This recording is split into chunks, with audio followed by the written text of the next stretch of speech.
10 ఏళ్ళు హరీష్ రావు కేసీఆర్ సంతకం పెట్టి మరొక శాసనం రాశారు కృష్ణా జిల్లాల విషయంలో. నేను ఒక మాట అడుగుతున్నా, డేట్లు తారీఖులు పెట్టుకొని కూర్చుందాం ప్రజల సమక్షంలో, చెప్పు దెబ్బలకు సిద్ధమా అంటున్నా. నువ్వు ఉత్తమ్ కుమార్ రెడ్డి అయినా నీ ముఖ్యమంత్రి రేవంత్ రెడ్డి అయినా మేము సిద్ధంగా ఉన్నాం. చెప్పు దెబ్బలకు సిద్ధంగా ఉన్నాం, మీ సిద్ధమేనా? కాంగ్రెస్ పార్టీ ప్రభుత్వంలోనే ఇది జరిగింది, యూపీఏతోనే ఇది జరిగింది, రీఆర్గనైజేషన్ యాక్ట్ వచ్చినప్పుడే ఇది జరిగింది అని నేను అంటున్నా. ఆ ద్రోహానికి బాధ్యులు మీరే. తెలంగాణకు జరిగిన ప్రతి నష్టానికి, తెలంగాణలో చనిపోయిన ప్రతి అమరవీరుడి సావుకు కారణం మీరే, కాంగ్రెస్ పార్టీనే. ఉన్న తెలంగాణను తీసుకుపోయి ఆంధ్రప్రదేశ్లో కలుపుతున్న నాడే వ్యతిరేకించినప్పుడు నలుగురిని కాల్చి చంపిన పాపం మీ కాంగ్రెస్దే.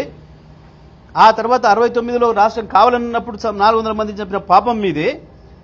ఆ తర్వాత 2004లో పొత్తు పెట్టుకొని ఇవ్వకుండా సతాయించి ఆఖరికి కేసీఆర్ దీక్ష తర్వాత ఇచ్చినాక కూడా మళ్ళీ ఇచ్చిన ప్రకటన వెనుకకు తీసుకొని ఆంధ్రాలో కృత్రిమ ఉద్యమాన్ని సృష్టించి ఇక్కడ కూడా 400-500 మంది పిల్లలు మళ్ళీ చనిపోవడానికి కారణం కూడా మీ కాంగ్రెసే. నీళ్ల విషయంలో జరిగిన ద్రోహమైనా, నిధుల విషయంలో జరిగిన ద్రోహమైనా, ఉద్యోగాల విషయంలో జరిగిన ద్రోహమైనా వీటన్నిటికీ కారణం కాంగ్రెస్ పార్టీనే తప్ప ఇంకొకరు కూడా కాదు. ఇవాళ నేను దాని మీద నిలబడున్నా. 299 తెలంగాణ కేటాయిస్తూ జీవో ఇచ్చింది కాంగ్రెస్ పార్టీ ప్రభుత్వమే ఆనాడు. దాని మీద ముఖ్యమంత్రి మాట్లాడినా, ఉత్తమ్ మాట్లాడినా ఈ తప్పుడు మాటలతో ఇంకా ప్రజల్ని మభ్యపెడతామని అనుకుంటే మీ మూర్ఖత్వం.